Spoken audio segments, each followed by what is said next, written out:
Hello friends, எல்லோரும் எப்படி இருக்கீங்க? Welcome to our channel Tamil crafts. Let's colour up. இருப்பதை வைத்து இன்பமாக வாழலாம்.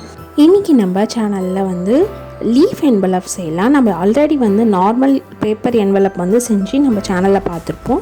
இது லீஃப் என்வலப். இதுவுமே நம்ம லெட்டர் டைப் தான், ஆனால் அந்த லீஃப் மாதிரி ஃப்ரண்ட்டில் வர மாதிரி ரொம்ப அழகாக இருக்கும். இது எப்படி செய்கிறதுன்னு வீடியோ ரொம்ப மைன்யூட்டாக பாருங்கள். பார்த்துட்டு நீங்களும் ட்ரை பண்ணி பாருங்கள்.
இந்த வீடியோ முடிஞ்சிருச்சு. லீஃப் என்வலப் உங்களுக்கு பிடிச்சிருக்கா சொல்லுங்கள். Tamil crafts. Let's colour up. இருப்பதை வைத்து